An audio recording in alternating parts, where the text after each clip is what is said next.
All right, so welcome back, everyone. Ready for another deep dive. Definitely. Always ready to dig into some interesting stuff. Well, today, we're heading south of the border, down to Latin America. We're going to be looking at, what a second Trump term could mean for the region. Oh, yeah. It should be interesting. There's been a lot of speculation about that. Yeah, and we've got like a whole stack of articles here, including this really in-depth piece from Al Jazeera. They really, went all out. They're looking at like democracy and human rights, economics, crime and security, the whole nine yards. Sounds pretty comprehensive. So what's the main thing we're trying to figure out today? Like, what are the key takeaways for our listeners? I think the big question is, how is this presidency going to play out in Latin America? What are the things people really need to understand? Right. Right. Because it could have a huge impact on, well, everything down there. Exactly. And one of the first things that jumped out at me from these articles is this like surge in right-wing support across Latin America. It's like Trump's win has emboldened them. Yeah, that's something a lot of people are talking about. There are some pretty prominent figures who've, openly celebrated his victory. And there's this one detail that just cracked me up. This guy, Rafael Currichiche, he's a special prosecutor in Guatemala. Okay, yeah. He posts this picture of himself online, right? He's in a swimming pool wearing a Trump 2024 hat, giving the thumbs up, and there's like a bottle of tequila right there next to him. Wow, that's quite an image. Right. It's almost too perfect. It definitely says something. But, beyond the optics, Curry Chiche is a pretty controversial figure. Yeah, I read about that. He was sanctioned by the Biden administration, right? Exactly. For supposedly obstructing anti-corruption efforts. And there are even, like, links to attempts to overturn the 2023 Guatemalan election. Wow. So this guy is like seriously connected to some shady stuff. Yeah, and it raises some concerns about what's being called, democratic backsliding in the region. Okay, hold on. Democratic backsliding. Now, for our listeners who might not be familiar with that term, Yeah. what does that actually mean? Sure. It basically means, like a gradual erosion of democratic principles and institutions. It's not always like a sudden coup or anything dramatic like that. Oh, I see. So it's more like a slow, subtle kind of decline. Yeah, exactly. It could be things like, undermining the courts, restricting the press, manipulating elections, that sort of thing. So is the concern here that Trump's win is going to embolden people like Currichiche, like give them a green light to do more of this anti-democratic stuff? But that's definitely a worry. Some people are seeing this as like a shift in U.S. policy, away from Biden's focus on supporting progressive leaders and more towards aligning with, well, right-wing figures, even if they have some questionable democratic credentials. That's a pretty big shift. And, it makes me think about the U.S.'s history in Latin America. It's been, well, let's just say complicated. Oh, absolutely. The U.S. has a long track record of backing regimes that, prioritize stability over democracy. And some people are worried we might be headed back in that direction. It's almost like we're going back in time, like all these old patterns are resurfacing. Yeah, it definitely gives you that feeling. It makes you think about people like Bolsonaro in Brazil. Oh, right. Yeah. He was a huge Trump fan. Exactly.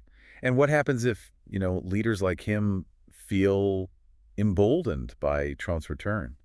How does that impact democracy in those countries? It's a pretty big question mark. Yeah, that's a really good point. So I guess the question is, could this be signaling a bigger change in U.S. policy toward Latin America as a whole? Well, there are a lot of different opinions on that. Some people think, Trump's America First agenda is going to naturally lead to a more transactional approach, like putting U.S. interests above everything else. Right. And they point to things like, him pulling out of the Trans-Pacific Partnership and stuff like that. Exactly. But then, others believe that U.S. engagement in the region is going to pretty much stay the same, driven by, strategic interests and longstanding partnerships and all that. It's hard to say for sure right now, but I think the next few months will be really telling. We'll see what direction things start to move in.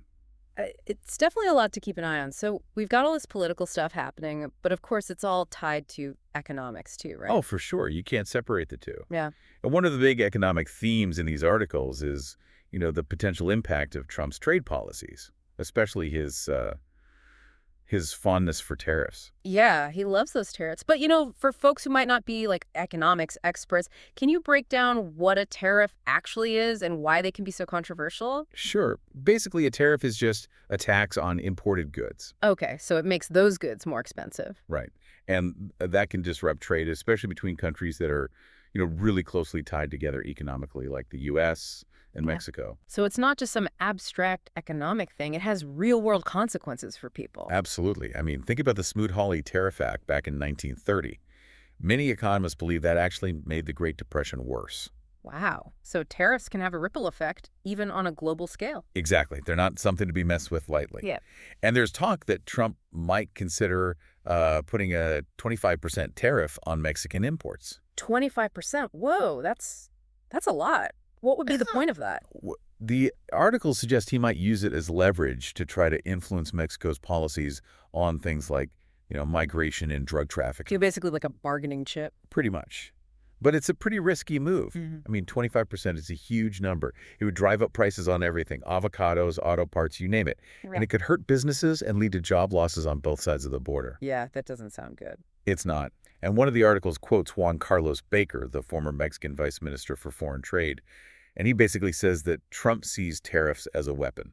A weapon, huh? Yeah, and, Mexico's a proud country. They're not just going to roll over and do whatever the U.S. wants.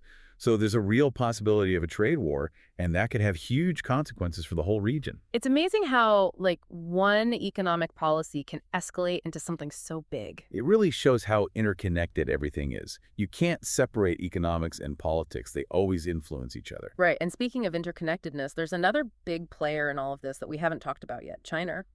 Ah, yes. Yeah. China's influence in Latin America has been growing steadily, and that's something that could really complicate things. Yeah, the articles talk about how Trump might try to use economic pressure to, push Latin American countries away from China. It's a big concern. China has become a major lender and trading partner for many countries in the region. They've invested heavily in infrastructure and development projects. So it sounds like the U.S. might be feeling a little threatened by China's growing presence, like they're losing their grip on what they used to consider their backyard. That's one way to look at it. And some of these articles suggest that Trump might try to use, economic pressure to counter that influence. For example, pressuring Argentina, which has been getting closer to China, to, reduce its beef exports to China or something like that. Wow, so it's like the U.S. is trying to force Latin American countries to pick sides between them and China? It's a concern that a lot of people in the region are voicing. They don't want to get caught in the middle of this rivalry. They want to have good relationships with both countries. It sounds like a tough balancing act. So we've got these right-wing movements, potential trade wars, China's growing influence, all happening in the first few years of a possible second Trump term. Yeah, and we've only just scratched the surface. I know, it's a lot to take in. So before we move on, let's pause for a second and think about, like, what are the key takeaways for our listeners so far? What do you think they should really be paying attention to? Well, I think it's important to understand that the impact of a Trump presidency on Latin America Yeah. is about more than just specific policies. It's about, like, the overall approach, the tone, the attitude. Right. It's like, what kind of relationship does the U.S. want to have with Latin America? Exactly. Will it be based on cooperation or confrontation? Respect or dominance? These are the big questions we need to be asking. And how those questions are answered could have huge implications for the entire region. Absolutely. It's a really crucial point, the tone and the approach, especially when you consider, well, the U.S.'s history in Latin America. There's been a lot of, intervention. Oh, yeah. That history is definitely a factor here. It's long and complicated, with both successes and failures. And it's often left behind, well, a lot of mistrust and resentment. It's kind of like this shadow hanging over the whole relationship, wouldn't you say? Yeah, exactly. You can't talk about U.S. policy in the region without acknowledging that historical baggage. I mean, just think about things like the Bay of Pigs invasion in Cuba, or, U.S. support for the Pinochet regime in Chile. These are just a couple of examples of, well, how sensitive this issue of intervention is in the region. Right. So any move that the Trump administration makes that, is seen as heavy-handed or disrespectful of, national sovereignty, it's going to be met with resistance, I'd imagine. Oh, definitely. Latin American countries are very protective of their sovereignty. They don't want to be treated as, pawns in some geopolitical game. And that brings us to, well, this rather alarming suggestion. in some of these articles about the possibility of, U.S. military intervention in Mexico. Whoa, wait, really? To target drug cartels? Yeah, that's what some people are proposing. But it's a highly controversial idea, and frankly, I think it would be a disaster. Yeah, I can see why. I mean, Mexico is a key U.S. ally. Any military action on their soil would be seen as, well, a huge violation of their sovereignty.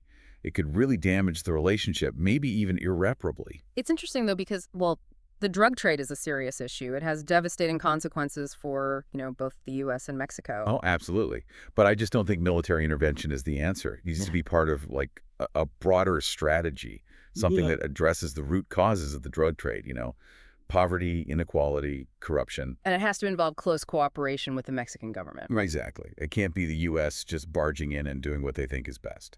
So, okay, military intervention is probably off the table, but what about, other forms of intervention? Some of the articles talk about the U.S. using its economic leverage, right, to pressure countries like Argentina to distance themselves from China. Right. And that's definitely a form of intervention, too.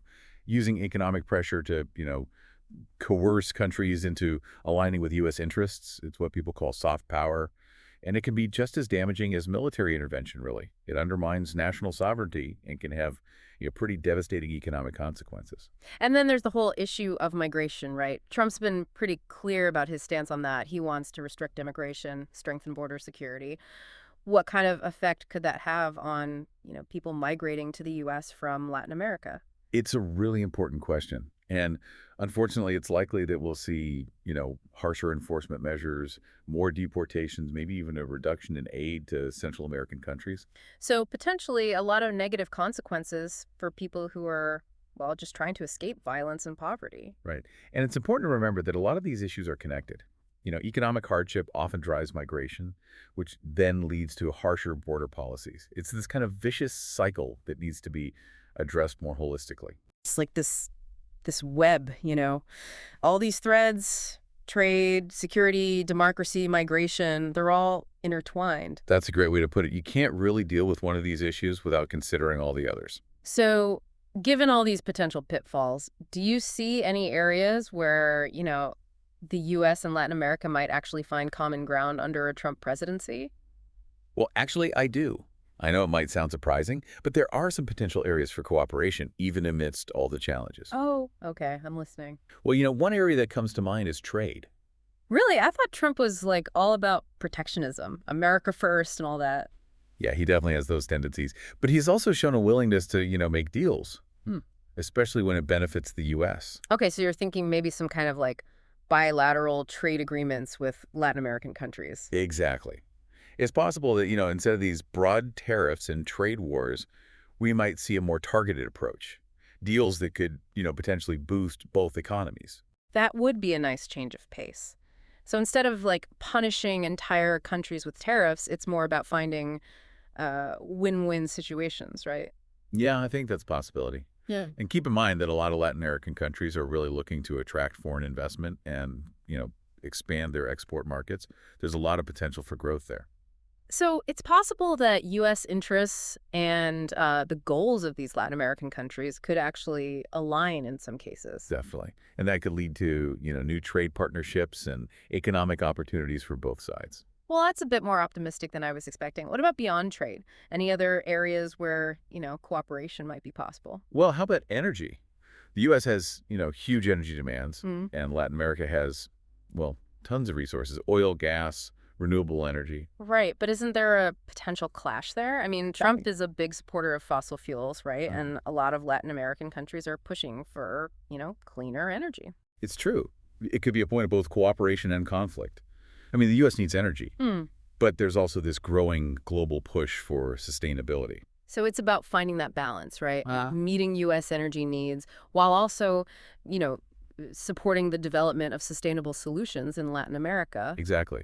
It'll be interesting to see how that plays out as kind of, a microcosm of the whole relationship. Yeah, I'm sensing a theme here. It seems like every potential area of cooperation also comes with like a potential point of friction. It's a real tightrope walk. It really is. And it highlights how important communication is going to be, a willingness to compromise, to really understand each other's perspectives. So you mentioned one more area of potential cooperation, right? Something about security. Yeah. That despite all the, risks of intervention that we've talked about, the U.S. and Latin American countries do have a history of working together on security issues. So things like what? Drug trafficking, transnational crime, maybe even counterterrorism. Exactly. And even though, there's potential for increased tension under a Trump presidency, both sides have a shared interest in, well, a stable and secure region. Right. I mean, nobody wants chaos on their doorstep. Exactly. So it makes sense to try to address these challenges together. Think about, the U.S. and Mexico. They've been working together to combat drug cartels for years, and it's likely that'll continue in some form. So even with all the uncertainty and the potential for conflict, there are still these like glimmers of hope, areas where the US and Latin America might actually be able to work together. Yeah, I think that's a fair assessment. It's definitely a complex relationship full of contradictions and, historical baggage. But there are also shared interests, Mhm. cultural ties, a recognition that, well, sometimes you just have to work together. It's been a fascinating conversation. We've covered so much ground today, from the rise of the right to potential trade wars, the shadow of US intervention, and then, these possibilities for cooperation. And we've really only scratched the surface. I mean, the real story is going to unfold over the next 4 years. It's a story that will impact millions of lives, on both sides of the border, and probably have ripple effects around the world. So, as we wrap up this deep dive, I want to leave our listeners with one final thought. Given everything we've discussed today, what role do you think the U.S. should play in Latin America going forward? What kind of relationship do we want to build? It's a tough question, but it's one worth thinking about. Thanks for joining us.